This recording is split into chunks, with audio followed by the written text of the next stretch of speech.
What is going on, y'all? I'm KM Best. He's Lamby Series. Together, we are 8 Cubes, and we are going to talk about the 8 most important topics in Marvel Snap. This week, starting with Arishem, a 7/7 with a perpetual effect. At the beginning of the game, you get +1 energy that persists throughout the entire game. So you'll have 2 energy on turn 1, 3 energy on turn 2, and so on. Downside, you have to shuffle 12 totally random cards into your deck. Lamby Series, we're going to start with you. What do you think about Arishem just generally? Okay, so someone mentioned this in my Discord, and I find it hard to disagree. Which is, Arishem is like the Hearthstone player's dream because we are so used to playing with randomly generated nonsense, right? Like fun fact, my personal District X win rate is very high, so this is just Mm-hmm. like a District X in your deck. Like you just like make it up as you go along, just that you have one extra energy. So it's gonna be quite fun, and I feel like honestly, as much as like it's very random, I feel like the people that know how to like use these random cards like to their best advantage will generally play the deck better. It's funny to say when it comes to something like this because it's like very random, but you can actually like play it better, and I'm excited to see if that's something that I can do as well. But with regarding to the deck building for Arishem, I would say there are certain cards. We want to discuss like what you would definitely want to play in like Right. an Arishem deck, right? So I think one thing we can all agree on is firstly Quinjet because it discounts the 12 cards in your deck. I I think mean, I think probably, but I don't think no. I'm guaranteed on it because I'm a, okay, okay. here's my logic for why I'm not guaranteed on it. I'm not saying like it does seem like a very obvious thing to do. I'm generally interested in that, right? But you're not really trying to win games with the random cards. What you're trying to do is make that +1 energy something that's super broken, right? Mm-hmm. And so I can see Quinjet being important into the games where you're sort of limping. But what you really want to be doing is like Wave Magneto or Lady Deathstrike on turn 4, right? And so it's like Quinjet I can see helping. I think it's going to be in a lot of decks, but I'm actually a little less certain about it than you might think. Okay, so here's my pitch for the Quinjet, which is if you have no choice but to run 12 random cards in Mm-hmm. your deck, why not run the one card that makes 12 cards cost one Sure. less each? Yeah. So I mean, okay, maybe it doesn't end up being like the final card, but this is where I'm like Yeah. starting with. I would expect everyone to start with that. Yeah. The wave one which you always suggested, I think is super interesting, which is Yeah. you get to wave on turn 2, right? And then you play your 6 drop on turn 3 because you have 4 energy, they have 3, they can't actually play a big card. That one I think also seems to be very like just powerful. Uh-huh. I guess Loki, you can play Loki in there as well just Yeah. because you swap out the bad stuff. I'm trying to think of like I mean we mentioned Fastos briefly, but like maybe that's an option if you actually draw it on turn 2. Uh and the other thing is also like one thing that I've been thinking about, which is since your deck is just like randomly generated like cards, right? Why not you pack your main 12 with tech cards? Like you played a lot of tech cards such that your random cards are your power, and whatever tech card you need for the situation, you might be able to like just put it in the deck and then use the random cards as the stats, the tech cards that you main deck by yourself as the like countermeasures, that kind of thing. So that's what I'm thinking. I would expect that a lot of people building to beat Arishem would be playing a lot of Darkhawk, right? So Yeah, I that's would true. think that what you're going to want to do is have Shang-Chi and Enchantress in there probably, just because that's so wildly unbeatable if you are not doing something like that. Because like your average game, you're going to see 9 cards, right? Out of Hmm. 24, that leaves 15 in the deck. That's really bad. Like, even if you're blobbing through a couple more, like, we're still talking, like, let's say your average blob is 5 cards. Darkhawk is still 23 power. Like, that Hmm. is just a hard thing to deal with when your opponent is getting it for free. Not even going You to can also talk about just the possibility play. of them putting rocks in the deck, right? Yeah, I mean you can just play like Scroll as well. Like since you have 12 slots, right? And we're talking about like playing main deck But tech cards. You can isn't just play their Scroll. isn't their Darkhawk always better than yours? I Because mean, if you're playing day one, it's not gonna be mirror day one, right? Like it's not gonna be mirror day one. So just play the scroll, and then you have 2 Darkhawks. I mean, you oh, should probably play your own Darkhawk for the first 24 hours anyway. you should probably just not play Arishem for 24 hours. Just play a Darkhawk deck. No, sure, I'm definitely playing Arishem. Like you can literally be comfortable playing a Darkhawk with no rock generators in your Yeah, deck you just just for the put that first in day. there. We're gonna get to that. Don't worry. Arishem is just a fascinating card. I'm super excited to build with him, But between Darkhawk and the future Cassandra Nova, I am starting to wonder if he's even like, if that downside is just so prominent that Darkhawk just ends up being around enough that the matchup ends up being so unwinnable. Because it does seem really bad when your opponent is playing, 33 power Darkhawk, 30 power Mystique. That does not seem beatable in any realistic sense of the word. Just a fun question though. So do you think it's a meme if we play Arishem and Thanos in the same deck? So if you play Yes, Arishem and Thanos in the same deck, extremely. you are literally playing a Hearthstone deck because a Hearthstone deck has 30 cards. So you are quite literally playing a Hearthstone deck in Marvel Snap if you play Don't Arishem Thanos. do that. That's my advice. Don't do that. Actually, I kind of wonder what happens if you put like Arishem, Thanos, High Evo, and Agatha No in shot. there. Maybe like a No shot, Quicksilver no shot. too, and just see if you can like crash the game. That's what I want to try. I want to just put every start of game effect in the deck and be like, let's see if we crash the game off this. It's like 10-second opening animation or something. Yeah, I mean, we should just do that just to see what happens. Yeah. Yes. Talking about the meta as it is right now, Mockingbird is, I think, the defining card of it, and everything sort of spirals out from there. I personally believe the Mockingbird should be nerfed to about a 5-7. I see people pitching 6-10. I don't think that changes much to me. Like, I think, 6-10, okay, that sucks. I'm still going to Mysterio into a Mockingbird on 3. Congratulations, you got me, right? Like, that's the definitional issue here, is ever since Thanos got nerfed, the question was, what is going to be the next best Mockingbird deck? And it turns out that the answer is just like everything. She's in like half of the Surfer decks. She's in Pixie Annie. She's in the Ravonna deck. She's just in everything. Everything is the best Mockingbird deck. And she is just so wildly powerful that I would describe her as the very clear defining card of this metagame. 2 questions, Lamby. Do you think that that is an accurate summary as of right now? And what effect do you think Arishem may have? Yeah, I think Mockingbird, like you mentioned, it's very accurate. Like you mentioned, like every good deck wants to play a Mockingbird in it. Like you want to try and it's not like you want to force a Mockingbird into the deck, but a Mockingbird is so powerful such that you really want a deck that can make her function like efficiently, right? So that's why the clear best deck right now is that Ravonna shell that just plays Mysterio and easily allows you to play a cheap Mockingbird. Like if you play Morph as well, that's another discount on the Mockingbird as well. So yeah, all the good decks just are able to. It's not so much you want to build a Mockingbird deck. It's more like all the good decks can support Mockingbird, And Arishem is also kind of a deck that supports Mockingbird really, really well. Just because your randomly generated cards. It's like you play Arishem to get randomly generated cards, but you have a card in your deck like Mockingbird that just benefits off of all these random generation, regardless of what you generate, right? And I do wonder, like, I can't imagine she doesn't go in that deck, right? Like, how would she not? She kind of right? just does. She kind of just has to. And so it's like, I think we need to deal with that card as a sort of centralizing force on the metagame. Like, there's stuff you can do to deal with it in your deck. We'll get to that in the next section, but it is just, I think, genuinely a little bit too strong and should be brought down to the range that stature is in. And frankly, at 5-7, it's still probably pretty damn good. So let's talk about Mobius. There are a couple of ways that I'd like to detail people are playing Mobius right now. Method number 1 is trying to turn Mobius into upside by combining him with Pixie. This typically involves a Circe Annihilus shell. Circe is honestly, I think, better than Annihilus in that shell, just for the record. That is, of course, also a Mysterio Mockingbird deck, because why would it not be? You get to evolve the Mysterio with Circe. You get a bunch of cheap stuff to make your Mockingbird even cheaper. You end up getting to like 1 or 0 fairly often. And this allows you to have a reasonable matchup into the Ravonna deck as long as you're playing Mobius. There's very much a Mobius or die kind of sort of feel to that matchup. The second way of making Mobius an upside card is by playing it in Silver Surfer. Silver Surfer is a thing that just sort of, obviously, you're a deck that scales with 3-drops, so you play your 3-drop and Mobius is a 3-drop. There's really not a lot to go into there, but that is the second method. And the third method of getting Mobius in your deck is just like playing him. Just be like, look, there's too much stuff. I'm just going to play Mobius in Zoo. I'm going to play Mobius in my lockdown deck.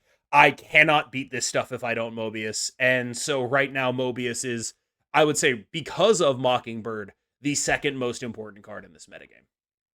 Yeah, I don't have much to add on that one, except the fact that firstly, I just want to say that I actually don't like Mobius as a card. It's like how I don't like Cosmo as a card, because playing a 3/3 just feels horrible when you can play other 3/5s. But having said that, like you said, Mockingbird right now is just really the defining force in the meta, and you kind of just priced in to play Mobius if you just don't want to get if you don't want to get blown out by your opponent's Mockingbird, which is like every other opponent, right? So yeah, I guess you kind of have to play Mobius right now. And as it's funny to say as well, because I'm not a big fan of Surfer, but like Surfer is one of the few decks that really can like give your Mobius an additional use case, which is like it's bigger than the average Mobius in every other deck, right? Because of Yep. the Surfer.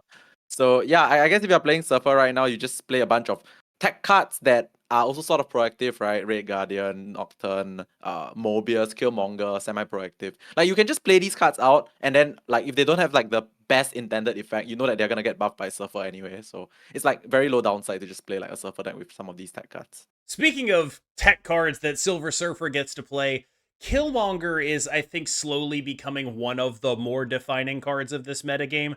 When I was building a zoo deck, I didn't really feel like I had any choices anymore. I felt like my tech slots were being dictated to me. I had to run Mobius, duh. I had to run Kyera, duh. And I needed to have a thing to deal with locations, magic decks, so that is Snow Guard instead of Nocturne, because the Darkhawk can actually prevent the Nocturne from moving to the Limbo location. You end up with Snow Guard instead.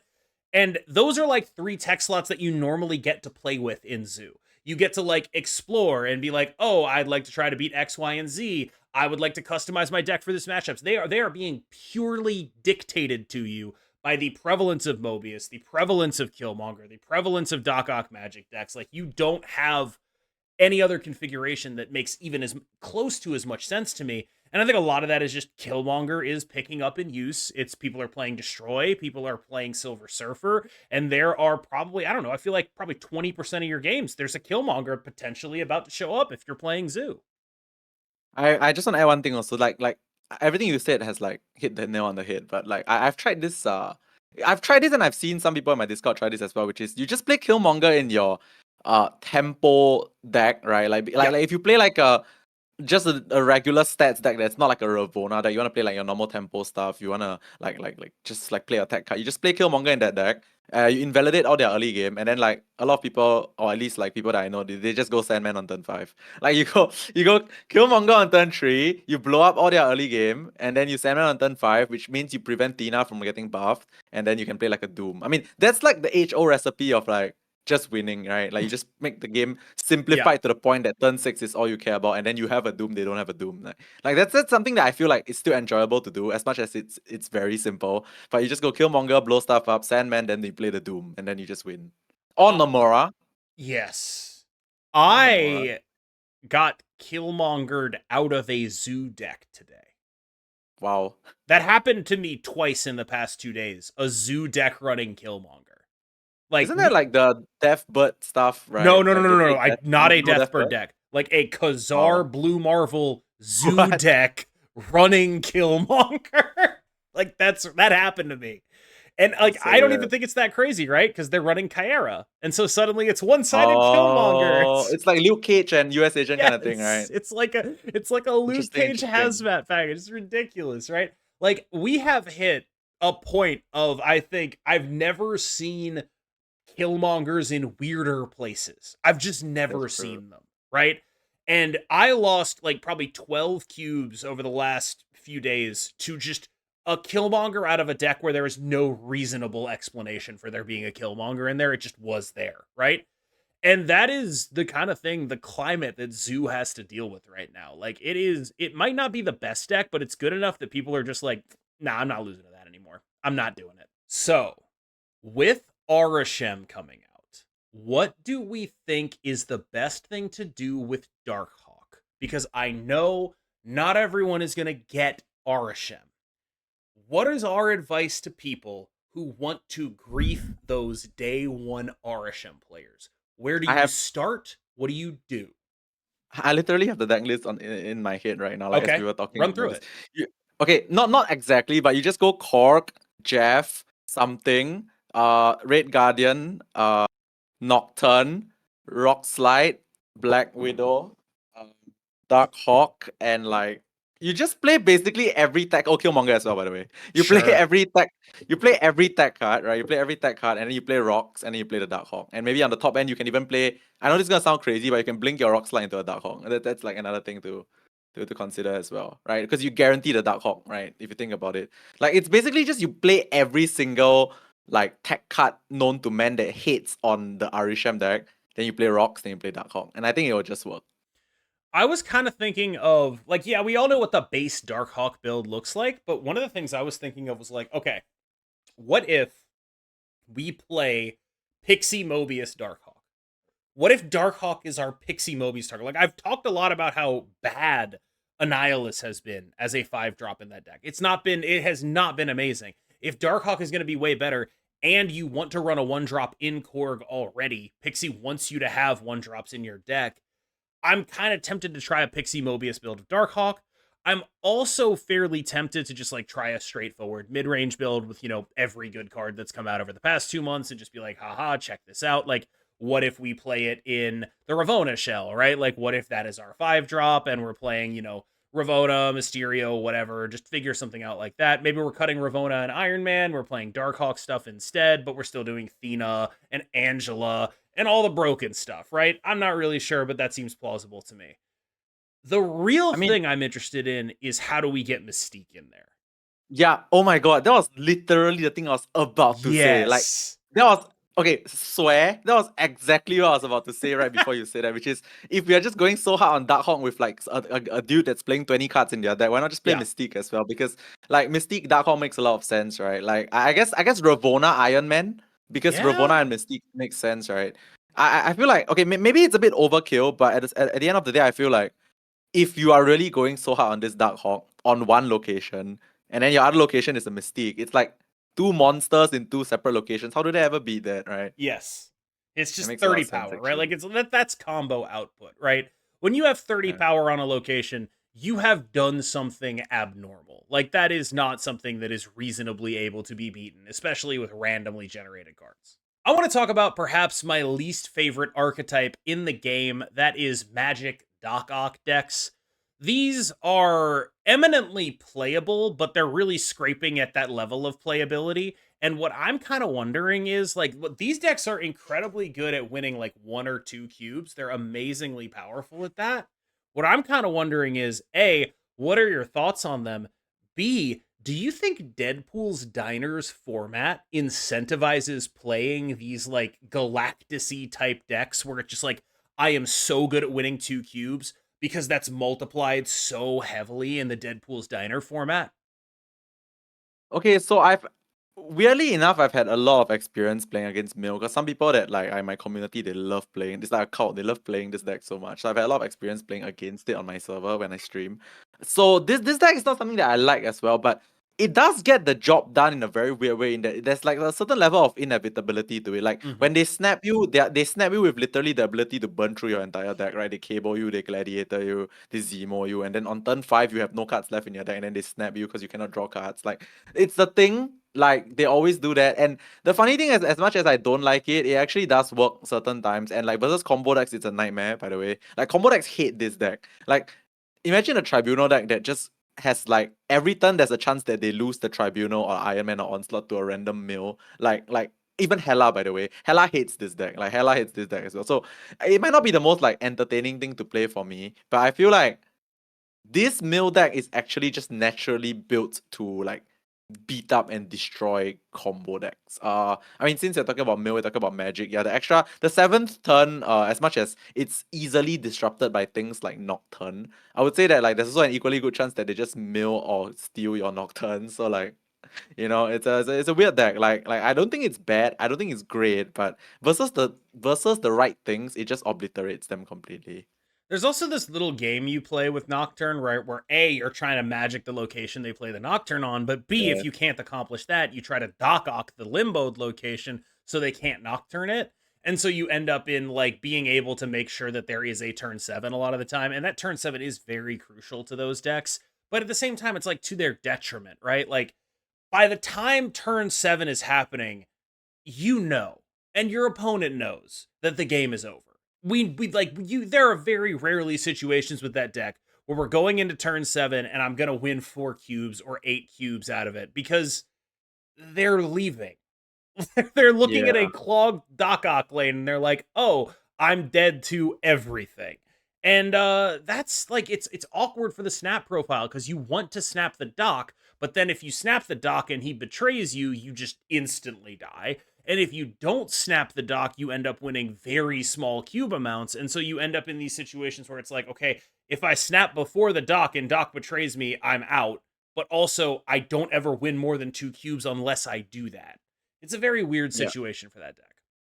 Yeah, with regard to your Deadpool's diner like Mm. question, I actually don't think this is the way to go because it's a very tedious grind, and I feel like okay, this is my just impression of the Deadpool's diner thing. Like you want decks that like can steal games as well. Like yes, you want consistency, correct? But you want like decks that can have like a massive like what's the thing you earn bubs? Is it bubs? Bubs, yeah. Like the thing yeah, you want like a deck that can give you like massive bub gains.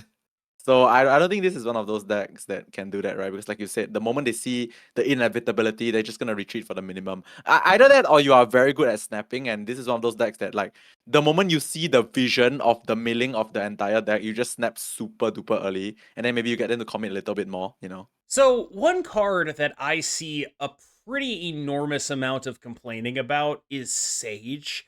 And I think it's like a little bit outsized to her actual performance. By what I mean by that, of course, is she is very strong. Don't get me wrong. Extremely powerful card. Sage is a great, great, great, great card. But I get the sense that she's not really being used properly lower down on the ladder. And so when I look at cards that I would expect to have like super high win rates, and I look at Sage, like her win rate's good, but not as good as the amount of people complaining about her. Does that make sense? Like people complain about her far more than what her actual win rate is. So Lamby, why don't you give some voice to those people and tell me why Sage is messed up?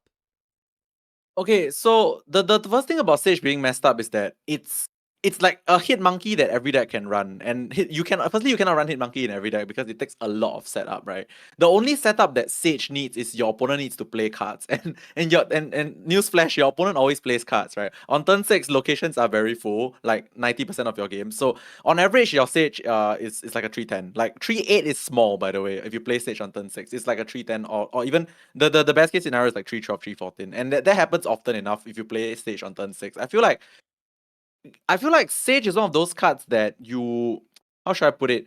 Because I made this mistake myself when I started playing more Sage. I tend to like undervalue her stats a lot. I play her on curve a lot, and she's like 3-6, that kind of thing. And then I realized that like that's like very underutilized. Like a Sage that's very underutilized. Like the more I prioritize playing Sage later, Yeah. the more I actually think her swing is like super significant because general mindset when it comes to like turn 6 is people think like, oh, you play like one big card, right? You play one big card and then that's like a lot of points. But Sage is a small card that becomes very big. So it allows you to play like 2 or 3 things on the final turn, and one of them is just like absurdly big, 3 mana, 14 power, that kind of thing. So I feel like maybe a lot of the time players that don't really get full mileage out of the Sage or like don't win as much with Sage. They tend to play it on curve too much, which is the mistake I make as well because like tempo is king. But this is one of those cards whereby You the can't. more you delay Yeah. the Sage, it actually has surprise factor. Plus, it's actually just like exponentially way bigger like the later you play the Sage. So something I've also been working on when I play like because I like to play like tempo, right? But like with Sage, this kind of cards I feel like a lot of the time the later you play the Sage, the more explosive and the more like dangerous she becomes. Yeah. And I think that's something that like might explain win rate discrepancies, right? But here's the thing. Yeah. Like everyone complains about Sage, and a lot of the reason for that is she has the clutch gene. By which I mean Yes. she is best in high leverage lanes. Lanes where Yes. both people are contesting because those are the lanes that tend to be full. And so you remember a lot more strongly when this 3-drop has 12 power for no reason and you lose the lane you invested very heavily in. Because that's what Marvel Snap is about, right? Card advantage in Marvel Snap is invalidating what your opponent has invested in a location. And Sage is unbelievably good at that. That said, I'm going to give you 2 series of numbers. You ready? Mm-hmm. Series number 1, 0.22 positive cube rate, 54.2% win rate, 28.0 popularity percent. Series of What's numbers. popularity percent? Popularity is just like what percentage of decks is it in? Okay. Number 2, 0.23 cubes, 54% win rate, and 14.1% popularity. These are top 10 infinite stats. One of those cards is Sage. Can you tell me which one it is? And can you guess what the other card is? Sage is definitely the first one, right? Because popularity, it's played in like every top deck, right? Sage is the second one. Why? Why is it? Wait. So if Sage is for, oh, you're trying to tell me there's something that's way more popular than Sage, is that And right? just as good, yes. Let me think. Okay, you got it. I'm leaving this in. Take whatever time you need. I'm probably not. Way more popular than Sage. Double the but- popularity, basically the exact same win rate. At double the popularity, same win rate, cube rate. Wow. Yeah. What in the world is that? Wait, is it just Ravonna? It's Nocturne. Yo. It's Nocturne. And like, this is what I mean when I say Sage is complained about a little bit too much, right? Like, there is a card that came out at the same time that nobody is complaining about that is, as far as I can tell, just straight up better. Like, just a straight up stronger, better card. But because it's not winning those high leverage situations, it's not making those shots at the buzzer the way Sage is, nobody gets mad at Nocturne the same way. Yeah, people get mad at Nocturne because it changes the locations in the ones that they don't like, and they say Nocturne is bad, right? Yeah. Okay, no, but you made one very insanely good point, which I just wanted to echo again, which is the thing you mentioned about Sage, whereby it's the best in like the highly populated locations, right? Yeah. Which is a very important point because we always talk about all the way back to the Shuri Red Skull days. We always talk about like flipping the Red Skull in, right? Yes. And the thing about flipping the Red Skull in, and in the same way that Sage is your opponent has invested like multiple turns into that location, but one Sage will flip it back in your favor, correct? So like that just means that like the turns that they spent not playing somewhere else, you're just gonna flip the location that they put effort in with one Sage. That's what makes her insanely powerful for a low cost as well. But okay, but the Nocturne one is very surprising to me. Like I know Nocturne is good. I know it wins games, but that much more than Sage is interesting to me. It is. Honestly. They have the same win rate and cube rate, but Nocturne has double the play rate, which is like, you should not have the same win rate and cube rate as something that has half the play rate you have. Like, that should not be possible. It's crazy. Yeah, but I'm really surprised because the Ravonna Tina deck, I would say that Sage is way more of a staple in that one than Nocturne. Like, you want to run both, yes, but I would say Sage is way more of a staple in that one than Nocturne, right? So I'm kind of curious, like, how did Nocturne end up being that much great more in popular? everything.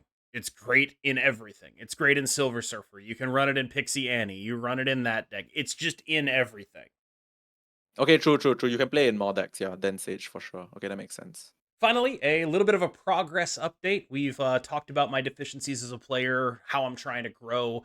One thing that I feel I'm actually proud of is I've integrated some more aggressive snapping into my game plan, but now I'm starting to struggle with cope staying too much or being too married to my snaps. So I wanted to talk a little bit about that. I think longtime viewers will already be familiar with a little bit of this, but right now I am accepting myself as a player, which is I am very good at card games. I am very, very good at card games. I know that sounds like I'm being arrogant, but no, like, that's where my skill set is. I'm good at the game plan part.